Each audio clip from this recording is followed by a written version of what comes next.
Hədisdə var, insanı gətirib qəbrə qoyub gedəndə, insan orada artıq tənha qalanda Allah başlayar bəndəsindən söhbət eləməyə.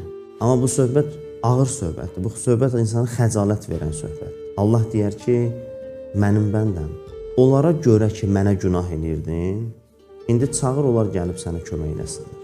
Kimə görə mənə üsyan elədin? Kimlərə görə mənim şəriətimi saymadın? Kimlərə görə mənim hökmlərimi saymadın? Kimlərə görə mənə ibadət eləmək istəmədin? Ya nələrə görə? Vəzifəvə görə? Bir neçə il bahalı maşın sürəcəydin ona görə. Nəyə görə mənə üsyan elədin, günah elədin? Allah deyər ki, bəndəm, get indi onları çağır, gətir. Gəlsinlər, burada sənə kömək eləsinlər. Orada tənhalıq var. Nə gedə bilərsən, nə gedib gətirə bilərsən,